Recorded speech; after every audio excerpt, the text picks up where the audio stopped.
The Union takes more Confederate territory with Fort Pulaski falling.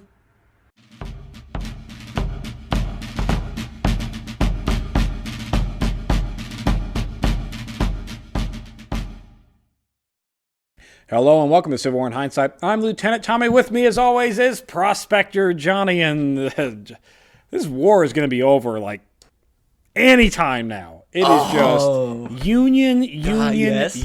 Like I don't like even when the Confederates surprised us, we were still able to beat them at Shiloh. This is crazy. Like this is, we're over. It's over. It's going to be over any time now.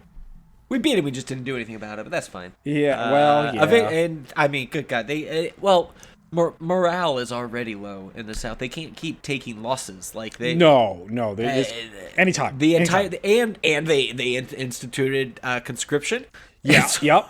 And it still has to be signed by the traitor President Davis, but the Congress voted for it. So yeah. Yeah. So yeah. I mean, good God, they're not going to want to do this for much longer, and they're not going to be able to. Nah, no way. Especially after this week, hopefully.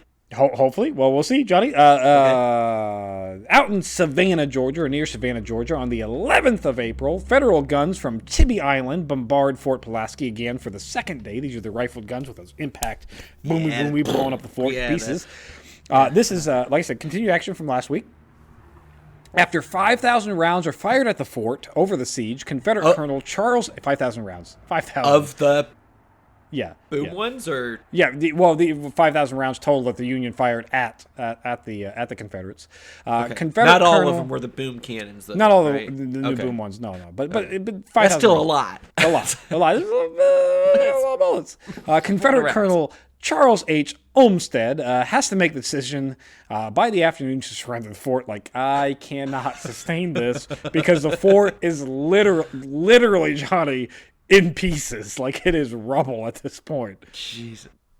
Yeah, well, although the South doesn't have those boom cannons, right? Is this the first they time don't have very many, right? seen Yeah, them? most of their cannons that they have are smoothbores, so they don't have the option to do the whole. Don't even have that ability. Yeah. And I'm guessing this is a lot of the guys' first time seeing anything like that. Yeah, this is that's got to be terrifying. This is probably the first massive use of these new type of rounds.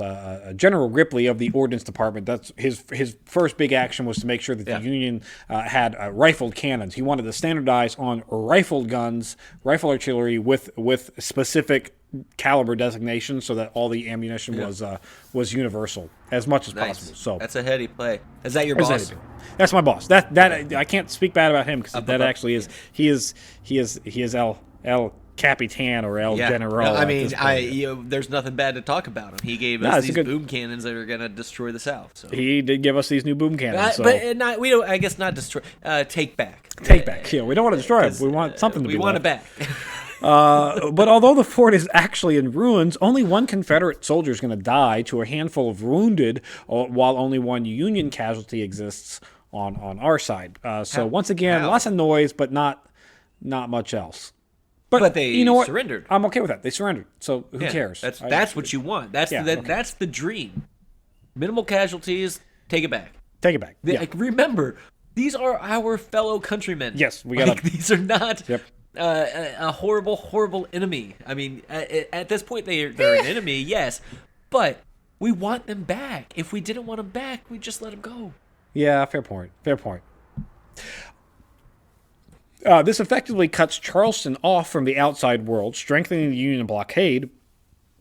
Well, at the same time, out in Alabama, Union troops under Brigadier General Ormsby Mitchell are going to occupy Huntsville, Alabama. So once again, taking more and more territory. Just keep rolling through these guys. But, I mean, there's not even any resistance here. This is getting embarrassing. Now, out in Hampton Roads, it looks like there might be another clash between the CSS Virginia, the former Monitor, or Merrimack, and the USS Monitor, the ironclad battle of the ironclads. Yeah. It looks like there might be a new battle of the ironclads because the CSS Virginia is going to tug out with a company of gunboats. They're going to seize a couple of merchant vessels when the Union responds by tugging out the USS Monitor with its gunboats. And then the CSS Virginia goes, I don't want to partake. And then they retreat. They no thank you and just got out of there. Yeah, they totally no thank you and bounced. on the Just give up. Just stop everything. This is, oh my We did gosh, this battle before. It lasted all day. We fired and Yeah. fired and fired at each other, and they were just bouncing off. So, like, let's just stop. I mean, they needed to conserve ammunition. Is essentially what it was. I think it might have been. All right. Yeah, no, obviously we're not going to do anything there. So, we'll save the 100 rounds that we have left for this whole war. Yeah. On the 12th of April, Union volunteers are going to sneak aboard the locomotive, the General, at Big Shanty, Georgia. They're going to seize the train and decouple it from the passenger cars, with their goal being to disrupt the rail line between Atlanta and Chattanooga. This is the massive rail line. This is basically the heart of the Confederacy. If we can destroy that rail line, you really cut off the east to the west. I mean, so they're just train robbing instead of just actually destroying the rail? Well, they're train robbing with the intention to use that to destroy the rail, but it starts off with they just uncoupled. It doesn't go unnoticed for very long. Passengers? And we are going to do, I promise, we're going to do a full episode on this in and of itself because it's just hilarious of the stupidity. It's a train robbery. Yeah, and then disconnecting, and then folks just, we're slowing down. That's weird. There's no train station here. And Yeah, they're just stuck. Literally, they get into a dining car while everybody's eating dinner, and instead of like eating breakfast, they just head up to the fucking conductor and are like, "Ours now. It's ours. Yeah. Give me your train." And they decouple and He's take like, off. "All right, whatever." Well, it doesn't take very long for the Confederates to go, something fishy's going on. All of these passengers didn't arrive. So they hop aboard the locomotive, the Texas, and they start making chase. This chase lasts all day until the Georgia runs out of water and fuel because they can't stop to get more wood and water. So they're like, all right, ditch the train and run away. Are they chasing them on the same track? Yeah, same track. Yeah, it's one track. It's one rail line. How do they avoid the passenger? They just joined up later? There's coupling points. There's like no, it's I don't one know, line, obviously. but you've got like okay, they got rest some stops, roundabouts they can basically. go. Yeah. Gotcha. Gotcha. Yep. So the chase lasts most of the day until Georgia runs out of fuel and water, and then the Union troops get off the train and run for the woods, and are promptly they're promptly captured. Literally just train robbers. Yep. Didn't get away with it. Yeah. Didn't get away with it. Well, it's wartime, so hey, do what you want. Call it in the name of war. They do get captured. We'll see what happens to those 22 guys later down the road. I mean, they should be arrested, probably. They're arrested. Yeah, I don't know if they're going to be executed or who jailed or what's going to happen to them. But as of right now, they're arrested. Good luck, guys. While all this is going on, McClellan's siege of Yorktown has allowed Johnston to reinforce his positions. So the Confederate troop count went from 15,000 now up to 30,000. Not a very effective siege, McClellan. But again, you have 100,000 troops to their 30. Like, not that I want to see these casualties, but like you could literally lose 2 of your army and it doesn't matter. Doesn't matter. You lose 2-1 and it still doesn't matter. Again, Tommy, the life thing and the cost to the taxpayers. 3-1 and it doesn't matter. It matters a little bit, but in any case, 3-1 you still win. But that's my point. It doesn't. Yeah, do something. Do something. Because even if it is a huge loss, which would be tragic, if you end the war early, it stops the killing everywhere else. So maybe just stop it and get it over with. Do your shit that you were hired. Promoted to do. Yeah. He's getting paid to do this. On the 13th, General Halleck, who's the head of this whole western region there in Tennessee, he's going to arrive and take control of the forces at Pittsburgh Landing, where he essentially puts U.S. Grant in second command, because Halleck is the overall head of that district. Okay. He's going to order that the concentration of all of the Western troops push for Corinth, Mississippi in the deep south. So already he's got Buell's army there. He's got Grant's army there, what's left of Grant's army there. And Pope is almost in position to push to the deep south in Corinth, Mississippi. And out in California, Johnny, there's a federal expedition that's going to move through Arizona territory into New Mexico with its goal of getting into northwest Texas. Sorry, northwest. My direction is confused. So we got California troops California troops are now making an expedition into the Arizona territories with the goal of getting into northwest Texas. Do you think they're mad about that? It's like we just stopped the South from like coming in and doing stuff. Yeah, they stopped and the now South we from have going to, into California, so California's like, we got to do something about it. and now gotta we be have to part go of it. out. Like, I mean, come on, like we could just exist out here. Like, right? You realize how separated we are from everything else. We could just chill. It'd be fine. Yeah, they're not coming but instead, anymore. they are gonna go get Texas. They're gonna go get Texas. Yeah. Well, do your shit. it's almost like California and Texas still hate each other. In any case, on the 14th, federal mortar boats are going to start bombarding Fort Pillow in Tennessee, which is a nice little name for a fort. Fort Pillow. Why? I don't know. Why would you? Fort Buttercup. Like, what are you doing here? I love it. I feel like there's a couple of naps that were to be had at Fort Pillow. Y'all soft, Fort Pillow, and dreamy and cozy. On the 15th, a you. very small but successful Union victory, that of the California expedition in Tucson, Arizona. They make it to Tucson and take over Tucson. So, Okay. I'll take. Cool. And by victory here, I mean it's like an army shoot off two dudes. So Yeah, I mean, they walked in and the sheriff's like, "What are you doing here?" And they're like, "Oh, we're an army taking over." And he's like, "Okay." pretty much. On the 16th, the desperation of the Confederacy reaches new heights when Traitor President Davis approves the Congressional Act of conscription of every white male between the ages of 18 to 35 for 3 years of service. This draft would exempt. Prepare yourself, Johnny. Here, it's going to exempt all government officials, ferrymen. Ferrymen are the guys who ferry people across rivers. Pilots, which are boat captains. Employees in the iron mines, foundries, telegraph operators. Ministers, so we don't want the priests to fight. Printers, educators, hospital employees, and druggists. But everybody else, if you are a farmer that's poor, congratulations, you are eligible for conscription.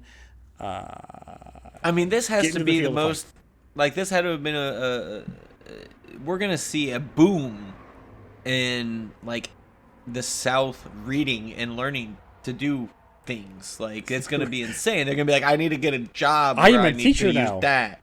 Yeah. And then they're going to get so many, like, this could be dangerous. Like, no, I promise you, I'm not a farmer. I'm a teacher. I homeschool, taught them.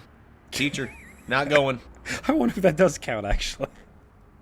And while all this it doesn't. Yeah, it doesn't. And while all this is going on, Lincoln is going to sign a bill ending slavery. Johnny, slavery is officially ended.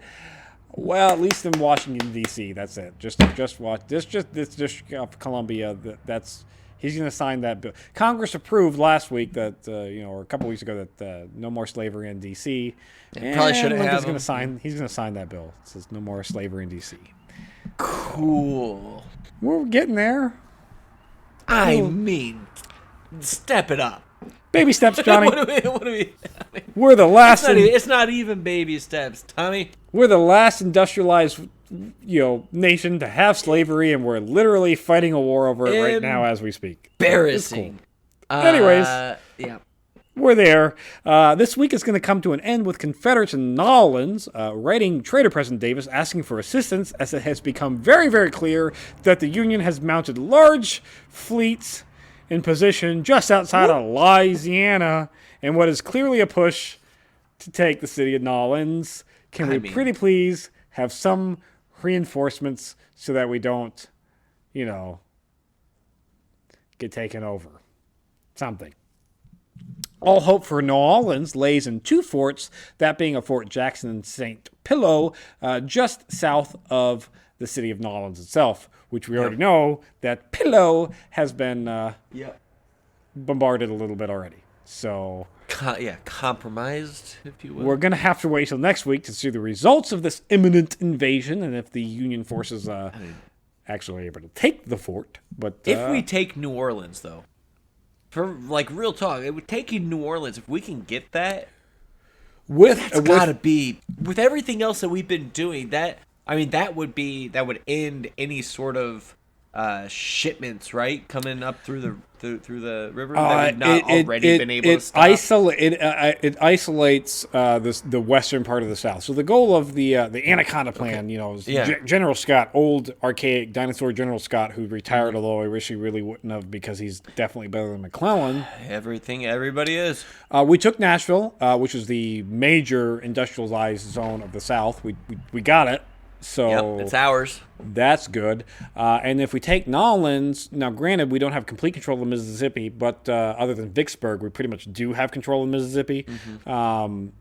It effectively cuts off this. They can't. I mean, if we have the inlet, it's the port. The southernmost port into Mississippi. If we have control of that, and we have control of the northern portions of Mississippi, you can't really use. Yeah, what are they going to do? For much of anything? Yeah, so, like ship things for 8 miles up the. Yeah, that effectively does control the Mississippi. And so that would also you mentioned it would cut off the western Western Texas Confederacy, and all that BS out there. Yeah, the western part of the South from the eastern part of the South, from it. And that's the goal. We want to split the South into two and then starve them out. Split it and we've been constricting it, like we're slowly and then it's just slowly pushing until they surrender. I mean, it's been fun doing this with you, Tommy, but we're about done here. Yeah, I'm gonna have to find a new job here in a couple of weeks. It looks like. Oh, but hold your breath. See what happens. Find some of that gold. Yeah, find some of that. Yeah, find some of that gold. Something. Well, we'll see what happens next week, guys. That's it for this week in Civil War in Hindsight. If you enjoy Civil War in Hindsight, check out Historic Hindsight. We talk about all kinds of fun things like teenage boys making nuclear reactors and murdering teenagers.